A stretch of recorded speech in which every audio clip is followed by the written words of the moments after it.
ആനയോട്ടം കഴിഞ്ഞിട്ടുണ്ട്.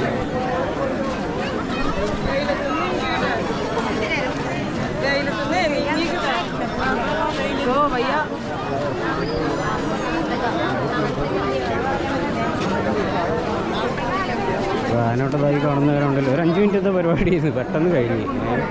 പണ്ടിത് കുറേ ഉണ്ടായിരുന്നു. പിന്നെ ഈ പാടമൊക്കെ ചെറുതായപ്പോൾ ലെങ്ത്തും കുറഞ്ഞ്. പിന്നെ ഇപ്പോഴാണെങ്കിൽ ചൂടാണ്. ഇപ്പോൾ സമയം 11 മണി കഴിഞ്ഞു. അപ്പോൾ ഇതാണ് ആനയോട്ടം. പിന്നെ ഇതിന് സാക്ഷിയായിട്ട് നമ്മുടെ ചാത്തക്കുടം അയ്യപ്പനും ആറാട്ടുപുഴ ചാത്തക്കുടം അയ്യപ്പനും പിന്നെ വേറൊരു അയ്യപ്പനും, അങ്ങനെ 2 അയ്യപ്പന്മാരാണ് ഇവിടെ ഇപ്പോൾ സാക്ഷികളായിട്ട് നിൽക്കുന്നത്. ഇനിയിപ്പോൾ ഓരോ ആന അമ്പലത്തിൽ പോയിട്ട് ഇവിടെ വരും. അല്ലെങ്കിൽ ജസ്റ്റ് അതിൻ്റെ ഇത് കാണിച്ചാൽ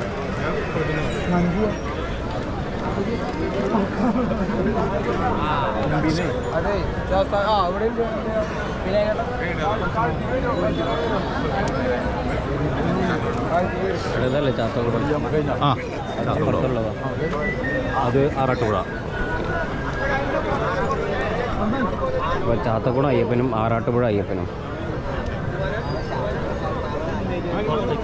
അവരാണ് ഇപ്പോൾ അവിടെ ഉള്ളത്. നെക്സ്റ്റ്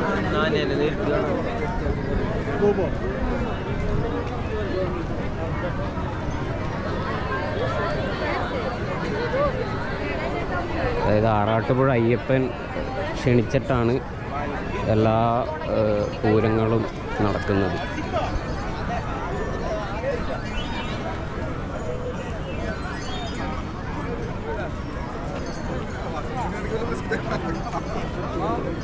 ആണ് ആറാട്ടുപുഴ അയ്യപ്പൻ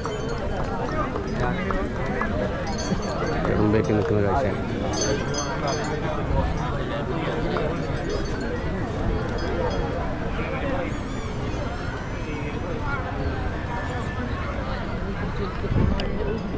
ആറാട്ടുപുഴ അയ്യപ്പനും ചാത്തൻകുട അയ്യപ്പനും ഇവിടെ ഗ്രൗണ്ടിൽ സാക്ഷികളായിട്ട് വന്നിട്ടുണ്ട്. ഇനിയിപ്പോൾ ഈ ആനയോട്ടം കഴിഞ്ഞിട്ടുള്ള ദേവീദേവന്മാർ, അതായത് തിടമ്പോട് കൂടിയിട്ടാണ് ദേവീദേവന്മാർ ആനയോട്ടം നടത്തിയത്. അത് കഴിഞ്ഞ് അവിടെ അമ്പലത്തിൽ പോയിട്ട് നേരെ ഇങ്ങോട്ട് വരും. ഇങ്ങനെ ഇവിടെ കുറച്ച് ചടങ്ങും കാര്യങ്ങളൊക്കെ ഉണ്ട്.